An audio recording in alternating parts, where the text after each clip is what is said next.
All right, gentlemen, welcome back to another installment of the Roissy Reader. Today's reading will be of an article entitled Women Are Less Principled Than Men, originally published November 16th, 2011.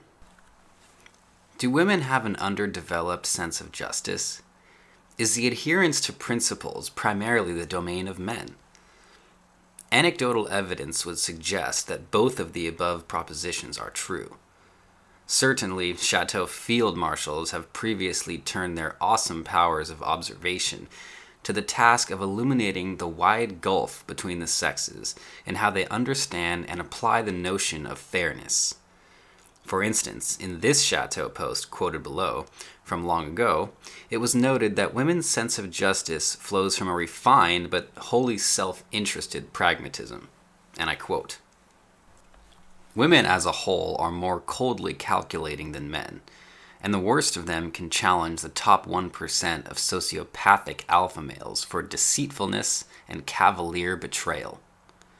It is the prerogative of women that practical concerns, and how to achieve them, dominate their thinking and catalyze their emotions. They are the ones stuck with 9-month pregnancies. Morality was codified by men, amorality perfected by women. And no one is more versed in justifying and rationalizing their own shitty behavior than a woman." Unquote. And in this Chataeu post, again quoted below, it was boldly stated that women's morality is geared towards the welfare of the social collective, regardless of first principles, and that the beliefs of the most popular in status and numbers often become the beliefs of women who, as is the whim of their historically vulnerable sex, fear exclusion from the group more than anything else, except carrying the seed of a beta male. And I quote, "Women by nature are followers, and where the pack goes, so go they. Women self-govern by a simple motto. It's all in the numbers. Once a tipping popularity point is reached, women will abandon their old principles for the new principles, with a speed that will prove the shallowness and expediency with which they hold their beliefs." Unquote. But to date, little science has been done to examine the evidence for Chataeu and common man wisdom that men and women hold different moral values, until recently, that is. The scientific literature is accumulating that points to fundamental sex differences in morality. And I quote the study. "Some studies show that women are more empathetic than men, and that this difference increases over child development. For example, there's a nice study showing this trend in Spain by Maria Mestre and collaborators." Unquote. This is evidence that group cohesion informs women's morality more than it does men's morality. If someone is distressed in the group, it will be more empathetic women who tend to that person's gripes. This is a good thing when the group is the nuclear family. You want a wife and a mother who will defend your family, right or wrong. It's a bad thing when the group, such as the society in which women live, is exploited by bad people who can convincingly project a victim mentality and thus hijack a woman's empathy compulsions. And quoting again from the study, "When looking at pictures of immoral acts, women's judgments of severity correlate with higher levels of activation in emotion centers of the brain, suggesting concern for victims, whereas men show higher activation in areas that might involve the deployment of principles." Unquote. Women are less principled than men. A woman's sense of fairness and moral disgust can be manipulated by emotional pleas. This is why you often see women defending hardcore killers when they are bombarded with sob stories about those killers' sad upbringings. The upside is that women's gravitation to the travails of victims can insulate true victims from egregious applications of principled but misguided retribution.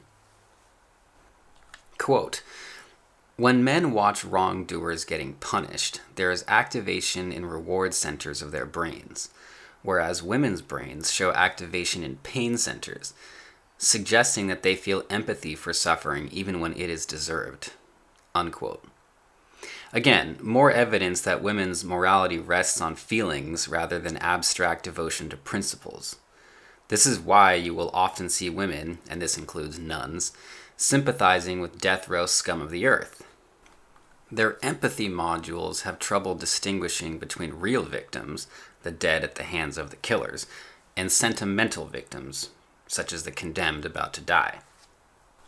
Quote, women are more likely to factor personal cost into decisions about whether to punish an unfair stranger, which suggests that women are more context sensitive and men adhere to principles. Unquote.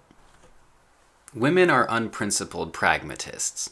They must be, because evolutionarily speaking, they have been the more vulnerable, weaker sex. As evolutionary psychology would predict, women simply can't afford high-minded adherence to principles the way men can. Quote, women were twice as generous in a game that involved dividing $10 with a stranger. Unquote. Female generosity with strangers is likely an evolved trait that furthers group cohesion or prevents the outbreak of intra- or inter-group violence. Male selfishness with random strangers likely evolved because men's mating value rests to a greater degree on their acquisition of resources. So if women complain about men being selfish, well, they should remember who it is exactly that motivates men to hoard their winnings. Quote, numerous studies have found that women are more likely than men to reciprocate acts of kindness. Unquote. Another example of female predilection to see the collective good in order to strengthen group cohesion. Quote, women tend to be more egalitarian than men, and men are more likely to be either completely selfless or selfish. Unquote. I should hope it's pretty well known by now that women have been voting for more liberal policies and candidates than men since suffrage. In other words, women will discard principles when voting in favor of the expedience of spreading around harmonious tranquility with other people's money. Quote, women are more likely than men to think it is okay to imprison a person on trumped-up charges in order to stop violent rioting in the streets. But women are also less likely to endorse diverting a runaway trolley down an alternate track where it will kill one person instead of 5, unquote. AKA, where the desire for group cohesion bumps up against overcharged empathy. Quote, women are more likely than men to blame a shipwrecked survivor for pushing another survivor off a small plank of driftwood in order to survive. Women are less likely than men to be politically conservative, though the reverse pattern was true in the 1950s. Unquote. I'm guessing the pattern was the reverse in the 1950s because more women were married and getting their provisions from provider husbands instead of grievance shakedown rackets and sugar daddy government. A married woman with children is a woman whose worst moral instincts are muted. Here's an alternate explanation. Political conservatism was of a lot different complexion in the 1950s than it is now. Quote, this range of findings resists an easy summary. But on the whole, women seem to be more empathetic and focused on the collective good. This is broadly consistent with Gilligan's suggestion that women are more likely than men to base moral decisions on a care orientation, whereas men gravitate more towards principles. Unquote. Once again, the science confirms horribly evil and politically incorrect Chataeu observations. I don't post these studies because I like to have my balls gently caressed by reams of scientific papers proving the rightness of my worldview. Though it is a nice side effect, my primary purpose in highlighting these scientific explorations is the warm glow I get thinking about the eyeball-popping rage that reading these posts must bring to my haters. Their pain fills me with good cheer. What the scientific conclusions mischievously suggest is that female care-oriented morality is best suited for small-scale communities like families and neighborhoods, but is not so good when expanded to a national scale. See mass immigration. Male principle-oriented morality, in contrast, is a much better guardrail for steering a nation along the right path. That will conclude today's installment. This has been the Roissy Reader with Women Are Less Principled Than Men. Thanks again for tuning in, and I will see you next time.